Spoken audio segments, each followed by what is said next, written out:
നമസ്തേ, രാധേ കൃഷ്ണ. ഇന്ന് ഞാനിവിടെ പറയാൻ പോകുന്നത് എന്തുകൊണ്ടാണ് ദുഷ്ടശക്തികൾ ഈ ലോകത്ത് കൂടുതൽ വർദ്ധിച്ചുകൊണ്ടിരിക്കുന്നത്, എന്നിട്ടും എന്തുകൊണ്ടാണ് ദൈവം മിണ്ടാണ്ടിരിക്കുന്നത്. ഈ ലോകത്ത് നമ്മൾക്കിപ്പോൾ നോക്കി കാണാം, ഭയങ്കര മോശമായ അവസ്ഥയാണ്. എന്നിട്ടും ഇത്രയും ദുഷ്ടശക്തികൾ ഈ ലോകത്ത് വർദ്ധിച്ചിട്ട് പോലും എന്തുകൊണ്ടാണ് ദൈവം ഒന്നും ചെയ്യാത്തത്? ഇവിടെ നമ്മൾ ആദ്യം അറിയേണ്ട ഒരു കാര്യം എന്താണെന്ന് വെച്ചാൽ, ദൈവം ഒരിക്കലും നല്ല മനുഷ്യരെന്ന് പറഞ്ഞിട്ടോ ദുഷ്ട മനുഷ്യരെന്ന് പറഞ്ഞിട്ടോ ആരെയും സൃഷ്ടിക്കുന്നില്ല. ദൈവം ഒരു തരത്തിലുള്ള ആൾക്കാരെ മാത്രമേ സൃഷ്ടിക്കുന്നുള്ളൂ. അവരിൽ നിന്നാണ് പലരും നല്ല രീതിയിലോട്ടും പോകുന്നത്, ചിലർ മോശമായ രീതിയിലോട്ടും പോകുന്നത്. അല്ലാണ്ട് ദൈവം സൃഷ്ടിയിൽ ഒരു പക്ഷഭേദവും കാണിക്കുന്നില്ല. മനുഷ്യരാണ് അവരുടെ വഴി തിരഞ്ഞെടുക്കുന്നത്. ഇപ്പോൾ നമ്മൾക്ക് നമ്മുടെ പുരാണങ്ങളിൽ നോക്കിയാൽ തന്നെ അറിയാം എത്ര രാക്ഷസന്മാരുണ്ടായിരുന്നതെന്ന്. ആ രാക്ഷസന്മാർ എത്ര കഴിവുള്ള ആൾക്കാരായിരുന്നു എന്ന്. യുദ്ധത്തിലായാലും തപശക്തിയിലായാലും എല്ലാതും അവർക്ക് ഭയങ്കര കഴിവായിരുന്നു. അതിൽ തപസ് ചെയ്യുക എന്ന് വെച്ചാൽ അത്ര എളുപ്പമുള്ള കാര്യമല്ല.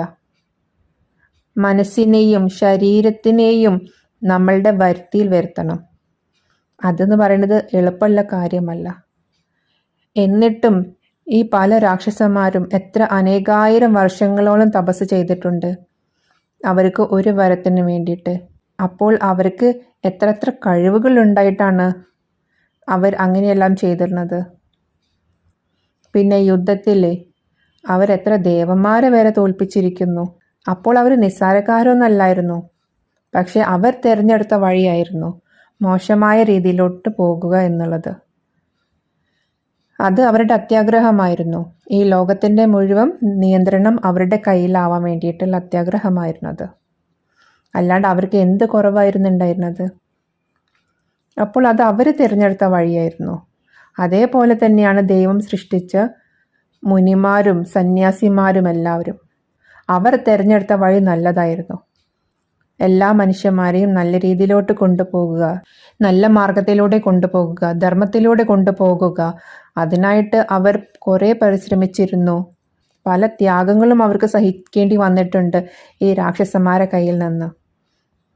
പല യാഗങ്ങളും നടത്തുമ്പോൾ ഈ രാക്ഷസന്മാർ അവരെ ഉപദ്രവിച്ചിട്ടുണ്ട്. എത്ര മഹർഷിമാരാണ് ഓരോ മന്ത്രോപദേശങ്ങൾ തന്നിരിക്കുന്നത് നമ്മൾക്ക്. പല പുരാണ കഥകളും അവരല്ലേ എഴുതി തന്നിട്ടുണ്ടായിരുന്നത്. അപ്പോൾ അങ്ങനെയും ആൾക്കാർ നല്ല രീതിയിലോട്ട് തിരഞ്ഞെടുത്ത് നല്ല വഴി തിരഞ്ഞെടുത്ത് പോയില്ലേ. അപ്പോൾ ദൈവം സൃഷ്ടിക്കുന്നത് ഒരു തരത്തിലുള്ള ആൾക്കാരെ മാത്രമാണ്. അതിൽ നിന്ന് നമ്മൾ നന്നാവുന്നോ ചീത്തയാവുന്നോ എന്നത് നമ്മളുടെ മാത്രം തീരുമാനമാണ്. അല്ലാണ്ട് അതിൽ ദൈവത്തിന് ഒരു പങ്കുമില്ല. നമ്മളുടെ തീരുമാനമാണ് ഏത് വഴി വേണമെന്നുള്ളത്. ഇപ്പോൾ രാവണനെ എടുക്കുക തന്നെയാണെങ്കിൽ എത്ര കഴിവുള്ള ഒരാളായിരുന്നു രാവണൻ. ശിവന്റെ ഭയങ്കര വലിയ ഭക്തനായിരുന്നു രാവണൻ. ശിവതാണ്ഡവ സ്തോത്രം രചിച്ചത് തന്നെ രാവണനായിരുന്നു. അത്രയും കഴിവുള്ള ആ രാവണനെ ഇടയ്ക്ക് വെച്ചിട്ട് ഒരു അഹങ്കാരം അങ്ങോട്ട് കയറി, ഞാനാണ് ഈ ലോകത്തിലെ ഏറ്റവും വലിയ ആളെന്നുള്ളത്. പിന്നെ അങ്ങോട്ട് തുടങ്ങി എല്ലാവരെയും ഉപദ്രവിക്കാനും കൊല്ലാനും. എത്ര വർഷം തപസ് ചെയ്തിട്ടാണ് രാവണൻ ബ്രഹ്മാവിനെ പ്രീതിപ്പെടുത്തി അനുഗ്രഹം മേടിച്ചത്, വരം മേടിച്ചത്. മനുഷ്യർക്കല്ലാണ്ട് ഒരാൾക്കും എന്നെ കൊല്ലാൻ വധിക്കാൻ പറ്റില്ല എന്നുള്ളത് വരം. അപ്പോൾ രാവണന് കഴിവുകൾ ഇല്ലാണ്ടാണോ? നല്ല കഴിവുകൾ ഉണ്ടായിരുന്നു. പണ്ഡിതനായിരുന്നു രാവണൻ. എന്നിട്ടും മാർഗം തിരഞ്ഞെടുത്തത് മോശമായ മാർഗമായി പോയി. ആ മാർഗം തിരഞ്ഞെടുത്തപ്പോൾ അവിടെ ശിവഭക്തനാണെന്ന് വിചാരിച്ചിട്ട് മഹാദേവൻ വന്നോ രക്ഷിക്കാൻ വേണ്ടിയിട്ട്? ഇല്ല. കാരണം തിരഞ്ഞെടുക്കണ മാർഗം തെറ്റാണെങ്കിൽ ദൈവം ഒരിക്കലും സഹായിക്കാൻ വരില്ല. രാവണന് ഭയങ്കര അഹങ്കാരമായിരുന്നു, താൻ വലിയൊരു ശക്തിമാനാണെന്ന്. ആ ഒരു അഹങ്കാരം വെച്ചിട്ടാണ് മഹാദേവൻ ഇരിക്കുന്ന കൈലാസം വരെ പൊക്കിയിട്ട് ലങ്കയിലോട്ട് കൊണ്ടുപോകാൻ വേണ്ടി നോക്കിയത്. എൻ്റെ മഹാദേവൻ എൻ്റെ അടുത്ത് എൻ്റെ ലങ്കയിൽ ഇരിക്കട്ടെ എന്ന് പറഞ്ഞിട്ട്. പക്ഷേ മഹാദേവൻ തൻ്റെ വലത് കാലിലെ പെരുവിരൽ കൊണ്ട് മാത്രം കൈലാസത്തിനെ ഒന്ന് തൊട്ടു. അപ്പോൾ തന്നെ രാവണൻ്റെ കയ്യിൻ്റെ മുകളിൽ കൈലാസപർവ്വതം അമർന്നു. അപ്പോഴായിരുന്നു രാവണൻ ശിവതാണ്ഡവ സ്തോത്രം ചൊല്ലുന്നത്. ഈ ലോകത്ത് ദുഷ്ടതകൾ വർദ്ധിക്കുന്നത് അത് ഓരോ മനുഷ്യരുടെ തീരുമാനമാണത്. അതിൽ ദൈവത്തിനൊരു പങ്കുമില്ല. അവർ തിരഞ്ഞെടുക്കുന്ന വഴിയാണത്. പിന്നെ മുജ്ജന്മ കർമ്മഫലങ്ങളുമുണ്ട് അതിൽ. നമ്മൾ ഒരു ജന്മത്തിൽ ചെയ്യുന്ന മഹാപാപങ്ങൾ നമ്മൾ ജന്മജന്മാന്തരങ്ങളിൽ അത് കൊണ്ട് നടക്കും. അതിൻ്റെ ഫലങ്ങൾ കൊണ്ട് നടക്കും. നമ്മൾ ഏതെങ്കിലും ജന്മമെടുത്ത് നമ്മൾക്ക് ആ എല്ലാ കർമ്മഫലങ്ങളും തീർത്തേ പറ്റൂ. ഒരാൾ വേറെ ആളെ ഉപദ്രവിച്ചു എന്നിരിക്കട്ടെ, അല്ലെങ്കിൽ ആ ആളെ വധിച്ചു. ഇനിയിപ്പോൾ ആ മരിക്കുന്ന ആൾ മരണസമയത്ത് വിചാരിക്കുന്നത് നിന്നെയും ഞാൻ നശിപ്പിക്കും എന്നുള്ള ഒരു മോശമായ ചിന്താഗതിയോട് കൂടിയിട്ടാണ് ആ ആൾ മരണപ്പെടുന്നതെങ്കിൽ ആ ആൾ പിന്നെ എടുക്കുന്ന ജന്മത്തിൽ ഈ ആളോടുള്ള ശത്രുത ഉണ്ടാവും. ആ ജന്മത്തിൽ ചിലപ്പോൾ ഈ ആൾക്ക് ഒരു ധാരണ ഉണ്ടാവില്ല, ഈ ആളുടെയും പുതിയ ജന്മമായിരിക്കും. ഇതുകൊണ്ടാണ് പറയണത് മരണസമയത്ത് നമ്മൾ ദൈവചിന്തയോട് കൂടിയിട്ട് മരിക്കണം എന്നുള്ളത്. ആ ദൈവചിന്ത നമ്മൾക്ക് വരണം എന്നുണ്ടെങ്കിൽ നമ്മൾക്ക് ജീവിച്ചിരിക്കുമ്പോൾ തന്നെ ദൈവത്തിനോടുള്ള ഭക്തിയും ശ്രദ്ധയും സ്നേഹവും എല്ലാം ഉണ്ടായിരിക്കണം. ഇതൊന്നും ജീവിച്ചിരിക്കുന്ന സമയത്ത് ഉണ്ടായിട്ടില്ലെങ്കിൽ നമ്മൾക്ക് മരണസമയത്തും ദൈവത്തിനെ ഓർക്കാൻ പറ്റിയെന്ന് വരില്ല. നമ്മൾ മരണസമയത്ത് എല്ലാ തരത്തിലുള്ള മോശം ചിന്തകളോട് കൂടിയാണ് മരിക്കുന്നതെങ്കിൽ പിന്നെ നമ്മൾ എടുക്കുന്ന ജന്മത്തിൽ ഈ മോശം ചിന്തകൾ നമ്മളെ ബാധിക്കുന്നതായിരിക്കും. അതുകൊണ്ട് നമ്മൾ നമ്മുടെ ഈ ജന്മത്തിൽ നല്ലത് മാത്രം ചെയ്യുക, നല്ലത് മാത്രം കേൾക്കുക, നല്ല ആൾക്കാരുടെ കൂടെ മാത്രം നമ്മളുടെ ബന്ധങ്ങൾ സ്ഥാപിക്കുക. പല ആൾക്കാരും ഈ ലോകത്ത് ഇപ്പോൾ മോശമായ പ്രവൃത്തികൾ ചെയ്യുന്നുണ്ടെങ്കിൽ അതൊക്കെ അവരുടെ സ്വന്തം ഇച്ഛയാണത്. ആ വഴി തിരഞ്ഞെടുത്തിരിക്കുന്നത് അവരാണ്. പലർക്കും ധനം, പദവി ഇതെല്ലാമാണ് വേണ്ടത്. ഇതിനു വേണ്ടിയിട്ടാണ് അവർ മോശമായ പ്രവൃത്തികൾ ഈ ലോകത്ത് ചെയ്യുന്നത്. പക്ഷേ ദൈവം ദുഷ്ടനെ പന പോലെ വളർത്തുമെന്ന് പറയുന്നത് പോലെയാണത്. അവർക്ക് ചെയ്യേണ്ടതൊക്കെ അവർ ചെയ്യും. അവസാനം അതിനൊരു നാശം എന്തായാലും ഉണ്ടാവും. അല്ലാണ്ട് അവർ ചെയ്ത കർമ്മങ്ങളുടെ ഫലം അവർക്ക് കിട്ടാണ്ടിരിക്കില്ല. അവർക്ക് എന്തായാലും കിട്ടിയിരിക്കും. ഇത്രയും മോശമായ സംഭവങ്ങളൊക്കെ ഈ ലോകത്ത് ഉണ്ടാവുമ്പോൾ പോലും നമ്മൾ മനുഷ്യർ, ചില നല്ല മനുഷ്യർ ഇതിലേക്ക് ഒന്നും പോകാണ്ട്, ഇതിൽ ഒന്നും ആകർഷകരാവാണ്ട് അവരുടെ ആ ദുഷ്ടന്മാരുടെ പ്രലോഭനങ്ങളിൽ പെടാണ്ട് നല്ല മാർഗം തിരഞ്ഞെടുത്തിട്ട് നല്ല രീതിയിലോട്ട് പോകുന്നു. അതൊക്കെയാണ് ദൈവത്തിന് വേണ്ടത്. അതൊക്കെ ഒരു പരീക്ഷണമാണ് നമ്മൾക്ക്. നമ്മളും ഏത് വഴി തിരഞ്ഞെടുക്കുന്നു, ഈ ദുഷ്ടന്മാരുടെ ഇടയിൽ നമ്മൾ ഇരിക്കുമ്പോൾ നമ്മൾ ഏത് വഴി തിരഞ്ഞെടുക്കുന്നു എന്നതാണ് നമ്മൾക്കുള്ളൊരു പരീക്ഷണം. ഇപ്പോൾ ഈ സാത്താൻ സേവ ഒക്കെ ചെയ്യുന്ന പല ആൾക്കാർക്കും പല പല ഗുണങ്ങളും അവരുടെ ജീവിതത്തിൽ കിട്ടും. പക്ഷേ അവരുടെ അവസാനവും അതുകൊണ്ട് തന്നെയായിരിക്കും.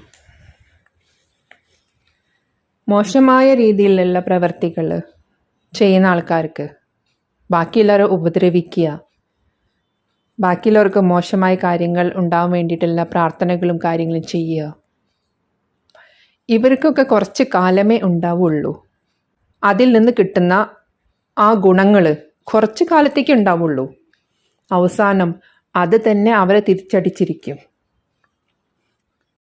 കാരണം എപ്പോഴും സത്യത്തിൻ്റെ കൂടെ തന്നെയായിരിക്കും വിജയമുണ്ടാവുക.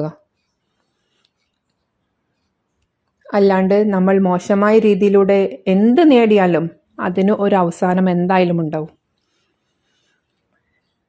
ഇപ്പോൾ രാവണൻ എന്തൊക്കെ ചെയ്തു? ബ്രഹ്മദേവൻ്റെ വരം ലഭിച്ചു. രാവണന് ഇല്ലാത്ത എന്താണ് ഉണ്ടായിരുന്നത്? എത്ര ധനം വേണമെങ്കിലും ഉണ്ടായിരുന്നു. സ്വർണത്തിൻ്റെ കൊട്ടാരമായിരുന്നു. എന്തിൻ്റെ കുറവാണ് രാവണനുണ്ടായിരുന്നത്? എന്നിട്ട് പോലും അവസാനം രാവണന് മരിക്കേണ്ടി വന്നില്ലേ? അവിടെ രക്ഷപ്പെടാൻ പറ്റിയോ? എല്ലാം ഉണ്ടായിട്ട് പോലും. മായാവിയായ മകനുണ്ടായിരുന്നു, ഇന്ദ്രജിത്ത്. എന്നിട്ട് പോലും ആ മായാവിയായ മകൻ ഉണ്ടായിട്ട് പോലും ആ മകനും അവസാനം ഉണ്ടായില്ലേ? എല്ലാത്തിനും ഒരു അവസാനം ഉണ്ടാവും. ഈ ദുഷ്ടതകൾ നിറഞ്ഞ ഈ ലോകത്ത് നമ്മൾക്ക് എവിടെ നോക്കിയാലും ഇപ്പോൾ നമ്മളുടെ മനസ്സിനെ വേദനിപ്പിക്കുന്ന പല പല കാര്യങ്ങൾ നടക്കുന്നുണ്ട്. നമ്മൾക്ക് തന്നെ തോന്നും എങ്ങനെയാണ് ഒരു മനുഷ്യന് ഇത്രയും ക്രൂരരാവാൻ പറ്റുന്നതെന്ന്. ആ ഒരു ലോകത്ത് നമ്മൾക്ക് നല്ല മാർഗം തിരഞ്ഞെടുക്കാൻ പറ്റിയിട്ടുണ്ടെങ്കിൽ അത് നമ്മളുടെ വിജയമാണത്. ആ ഒരു വിജയമാണ് നമ്മുടെ ദൈവത്തിനും കാണേണ്ടത്. ഒരു പ്രലോഭനങ്ങളിലും പെടാണ്ട്, ഒരു പദവിയുമോ ഒരു അധികാരമോ ഒരു പണമോ ധനമോ ഒന്നും നമ്മൾക്ക് വേണ്ട. നമ്മൾക്ക് വേണ്ടത് മനുഷ്യത്വമാണ്, സത്യമാണ്, ധർമ്മമാണ് നമ്മൾക്ക് വേണ്ടത്. ആ വഴി നമ്മൾ തിരഞ്ഞെടുക്കണം. കാരണം ദൈവം ഒരിക്കലും ഒരാളെയും നീ ഈ രീതിയിലൂടെ പോട്ടെ, നീ ആ രീതിയിലൂടെ മോശമായി പോകട്ടെ എന്നൊരിക്കലും ദൈവം ഒരാളെയും അങ്ങനെ പറഞ്ഞ് നിയോഗിച്ചിട്ടില്ല. നമ്മൾക്ക് നമ്മുടെ ഇഷ്ടമാണത്, ഏത് വഴി തിരഞ്ഞെടുക്കണം എന്നുള്ളത്. അത് പൂർണ്ണമായിട്ട് നമ്മുടെ മാത്രം തീരുമാനമാണത്. അതുകൊണ്ടാണ് ഈ ലോകത്ത് ഇത്രയും ദുഷ്ടതകൾ വർദ്ധിക്കുന്നത്. കാരണം ഇന്നത്തെ കാലത്തെ ഈ ലോകത്തിലുള്ള എല്ലാവർക്കും വേണ്ടത് പണവും അധികാരവും മാത്രമാണ്. അവിടെ മനുഷ്യത്വം ഇല്ല. പക്ഷെ അവർ ചിന്തിക്കുന്നില്ല പിന്നീട് എന്തുണ്ടാവും എന്നുള്ളൊരു ഭവിഷ്യത്ത് അവർ ചിന്തിക്കുന്നില്ല. ഇപ്പോൾ എന്ത് കിട്ടുന്നു അവർക്ക് എന്ന് മാത്രമാണ് അവരുടെ ചിന്ത. എല്ലാ മോശമായ പ്രവൃത്തിക്കും ഒരു അവസാനം എന്തായാലും നിശ്ചയിച്ചിട്ടുള്ളതാണ്. അത് എന്തായാലും സംഭവിച്ചിരിക്കും, അതിന് ഒരു തർക്കവുമില്ല. നല്ല പ്രവൃത്തികൾക്ക് അതിൻ്റെതായ ഗുണങ്ങൾ കിട്ടും ചെയ്യും. ഇത് കലിയുഗമാണ് എന്ന് വിചാരിച്ചിട്ട് കലിക്ക് നമ്മളെ പൂർണ്ണമായിട്ടും നിയന്ത്രിക്കാനുള്ള അധികാരമില്ല. കലിയുഗമാണ്. പലരുടെയും മനസ്സിൽ കലിയുണ്ട്, നമ്മുടെയും മനസ്സിൽ കലിയുണ്ട്. അതുകൊണ്ടാണ് ഞാൻ മുമ്പ് പറഞ്ഞിട്ടുണ്ടായിരുന്നത്, പ്രാർത്ഥനയിൽ ശ്രദ്ധയൊന്നും കിട്ടാത്തത് കലി നമ്മളെ തിരിക്കാൻ നോക്കുന്നതാണത്. എന്നിട്ട് പോലും നമ്മൾ ആ കലീനെ പോലും വകവയ്ക്കാണ്ട് നമ്മളുടേതായ നല്ല രീതികൾ തിരഞ്ഞെടുത്ത് നമ്മൾ നല്ല രീതിയിൽ നടക്കുന്നുണ്ടെങ്കിൽ അത് നമ്മുടെ വിജയമാണത്. പക്ഷെ പല ആൾക്കാർക്കും ആ മനസ്സ് നിയന്ത്രിക്കാനുള്ള കഴിവില്ലാത്തത് കൊണ്ടാണ് അവർ ദുഷ്ടതകൾ നിറഞ്ഞ ഒരു ജീവിതം തിരഞ്ഞെടുക്കുന്നത്. നമ്മൾക്ക് ഈ ലോകത്ത് ഇത്രയും ദുഷ്ടന്മാർ വർദ്ധിക്കുന്നതിൽ നമ്മൾക്ക് ഒന്നും ചെയ്യാൻ പറ്റില്ല. പക്ഷേ ഈ ലോകത്ത് വർദ്ധിക്കുന്ന ദുഷ്ടന്മാരിൽ നമ്മളും നമ്മളുടെ മക്കളും നമ്മൾക്ക് ബന്ധമുള്ളവരും പെടാണ്ടിരിക്കാൻ നമ്മൾക്ക് പരിശ്രമിക്കാം. അല്ലാണ്ട് നമ്മൾക്ക് അവരെ നന്നാക്കാൻ പറ്റില്ല, ആ ദുഷ്ടന്മാരെ നന്നാക്കാൻ നമ്മൾക്ക് ഒരിക്കലും പറ്റില്ല. പക്ഷെ നമ്മളുടെ കൂടെയുള്ളവരെ ആ ഒരു മാർഗം തിരഞ്ഞെടുക്കാണ്ട് നല്ല മാർഗത്തിലൂടെ പോകാൻ വേണ്ടിയിട്ട് നമ്മൾക്ക് അവരെ നല്ല മാർഗത്തിലൂടെ നയിക്കാൻ നമ്മൾക്ക് പറ്റും. അതിനു വേണ്ടിയിട്ടാണ് നമ്മളുടെ ഭഗവത്ഗീത, നമ്മളുടെ രാമായണം, മഹാഭാരതം, നമ്മളുടെ എല്ലാ പുരാണങ്ങളും മക്കളെ പഠിപ്പിക്കണം. നമ്മൾക്ക് അറിയുന്നവർക്ക് നമ്മളുടെ നല്ല നല്ല ജ്ഞാനങ്ങൾ പകർന്നു കൊടുക്കണം എന്ന് പറയണത്. കാരണം ഈ ഒരു ഭക്തി, ഈ ഒരു വിശ്വാസം അവരുടെ മനസ്സിലുണ്ടെങ്കിൽ അവർ ഒരിക്കലും മോശമായ രീതി തിരഞ്ഞെടുക്കില്ല. പല മക്കളും ഇന്ന് മയക്കുമരുന്നും കഞ്ചാവും ഒക്കെ ആയിട്ട് പോകുന്നത് എന്തുകൊണ്ടാണ്? പല കുട്ടികൾക്കും ഇപ്പോൾ ഒരു സ്കൂളിൽ പോയിട്ടുണ്ടെങ്കിൽ ക്ലാസ്സിലുള്ള കുട്ടികളോട് അങ്ങോട്ടും ഇങ്ങോട്ടും ഭയങ്കര ശത്രുതയായിരിക്കും. പല കുട്ടികൾക്കും തൻ്റെ ഗുരുക്കന്മാരുടെ ഒരു ഭക്തിയും ബഹുമാനവും ഇല്ല. ഗുരുക്കന്മാരെ വരെ തിരിച്ച് തല്ലുന്ന മക്കളുണ്ട് ഇന്നത്തെ കാലത്ത്. അച്ഛനമ്മമാരെ വരെ തിരിച്ച് തല്ലുന്ന മക്കളുണ്ട്. ഇതൊക്കെ എന്തുകൊണ്ടാണ് ഉണ്ടാവുന്നത്?